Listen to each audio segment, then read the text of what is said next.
بسم اللہ الرحمن الرحیم۔ معزز ناظرین السلام علیکم، میں ہوں عمران الحق اور آپ دیکھ رہے ہیں حق آفیشیل یوٹیوب چینل۔ دوستو، آج میں آپ لوگوں کو ایک ایسے جزیرے یعنی آئی لینڈ کا واقعہ سنانے جا رہا ہوں جہاں کے لوگ ایک سال کے لیے بادشاہ چنتے تھے اور سال کے آخر میں اسے جنگل میں چھوڑ دیتے تھے۔ وہ ایسا کیوں کرتے تھے؟ آئیے جانتے ہیں پورے واقعے کو۔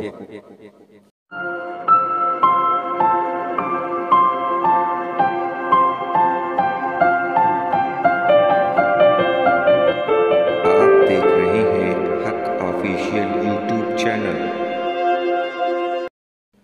ایک جزیرہ تھا جہاں کا سیاسی طریقہ یہ تھا کہ وہ جس کو بادشاہ بناتے تھے، سال کے آخر میں وہ لوگ اس بادشاہ کو ایک ایسے جنگل میں چھوڑ دیتے تھے جہاں جانور تھے، اور پھر وہاں سے ساحل کے پاس آتے اور جو پہلا شخص ساحل یعنی کنارے پر اترتا اسے اپنا بادشاہ مان لیتے۔ برسوں سے یہی ان کا معمول تھا۔ جس شخص کو وہ اپنا بادشاہ بناتے وہ آرام اور آشائش میں یہ بھول جاتا کہ سال کے آخری دن اس کے ساتھ کیا ہونے والا ہے۔ اس کو اس قدر کا اعزاز ملتا کہ وہ اس میں مست ہو جاتا۔ وہ عیش و عشرت کی زندگی میں یوں ڈوب جاتا کہ اسے یہ بات بھول جاتی کہ آگے اس کے ساتھ کیا ہونے والا ہے۔ موج اور مستی میں وہ دن آ جاتا جب اسے جزیرے کے لوگ لے جا کر جنگل میں چھوڑ دیتے اور وہ جانوروں کا شکار بن جاتا۔ ایک بار جب وہ بادشاہ کو جنگل میں چھوڑ کر ساحل پر کھڑے تھے تو ایک شخص ساحل پر اترا۔ وہ بڑا عقل مند تھا۔ لوگوں نے اس کو پکڑا اور بولے، آج سے تم ہمارے بادشاہ ہو۔ وہ شخص تجارت کی غرض سے وہاں اترا تھا۔ کہنے لگا، بھائیوں، مجھے سلطنت کے بارے میں کچھ جانکاری نہیں، جاؤ کسی اور کو اپنا بادشاہ بناؤ۔ وہ بولے، نہیں، ہم تو تم کو اپنا بادشاہ بنائیں گے کیونکہ یہ تو صدیوں سے ہمارا دستور ہے، ہم اسے بدل نہیں سکتے۔ اگر تم نہیں مانو گے تو ہم زبردستی زنجیروں میں جکڑ کر تم کو سلطنت پر بٹھائیں گے۔ اور اسے پوری تفصیل سے بات بتائی۔ وہ شخص بادشاہ بننے کو تیار ہو گیا اور کہنے لگا، ٹھیک ہے، تم مجھے سال بیتنے پر جنگل میں چھوڑ دینا، لیکن یہ بتاؤ کہ سال بھر تک تم میری بات مانو گے؟ وہ لوگ کہنے لگے، کیوں نہیں، ہم سال بھر تک تمہاری ہر بات کو مانیں گے۔ جب یہ شخص تخت پر بیٹھا تو اس نے حکم دیا کہ ملازمین کو بلایا جائے۔ ملازم حاضر ہوئے۔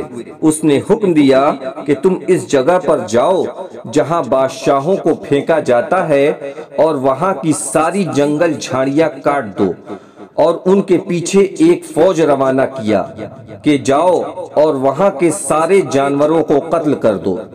اس کے بعد اس نے وہاں مزدوروں کا ایک ٹیم بھیجی کہ جاؤ اسی جگہ پر ایک محل تیار کرو اور وہاں باغیچے لگاؤ اور کنواں کھودو۔ سال گزرنے کے اندر ہی وہ ایک بہترین آرام گاہ میں تبدیل ہو گیا جہاں ڈھیر سارے باغیچے اور آرام و آشائش کی ساری چیزیں موجود تھیں۔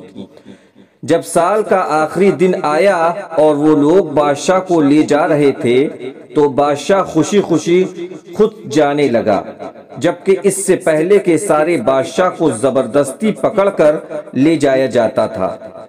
بادشاہ نے کہا، مجھے زنجیروں میں جکڑنے کی کوئی ضرورت نہیں، میں خود وہاں جانے کو تیار ہوں۔ پھر اس نے اپنی باقی کی زندگی بھی آرام سے گزاری کیونکہ اس نے ساری تیاری کر لی تھی۔ بادشاہ کو جب تخت پر بٹھایا گیا تھا تو وہ اس فکر میں لگا رہا کہ سال کے بعد میرا کیا ہوگا۔ دوستو اگر ہم اس واقعے سے سبق لیں تو ہمیں بھی اللہ نے جو زندگی بخشی ہے اس لیے بخشی ہے کہ ہم آخرت کی تیاری کر لیں، اس لیے نہیں بخشی کہ ہم موج مستی میں اپنی زندگی کو برباد کر لیں اور آخرت میں ہمیں پچھتانا پڑے۔ اگر ہماری تیاری اللہ کے حکم کے مطابق ہو گئی تو انشاءاللہ ہم کامیاب ہو جائیں گے۔ آئیے ہم سب اللہ کے بتائے حکموں پر چلنے کا عہد کریں جس سے ہم سب کامیاب ہو جائیں، آمین۔ امید کرتا ہوں کہ آج کی یہ ویڈیو آپ دوستوں کو پسند آئی ہوگی۔ آپ سے گزارش ہے کہ اس ویڈیو کو لائک اور شیئر کریں اور ہمارے چینل حق آفیشیلز کو سبسکرائب کر لیں جس سے ہماری ہر آنے والی ویڈیو آپ تک سب سے پہلے پہنچے۔ اسی کے ساتھ مجھے دیجیے اجازت، انشاءاللہ ایک نئے ویڈیو کے ساتھ پھر آپ سے ملاقات ہوگی۔ تب تک اللہ آپ کا حافظ و نگہبان، یوں ہی ہنستے اور مسکراتے رہیے۔ السلام علیکم۔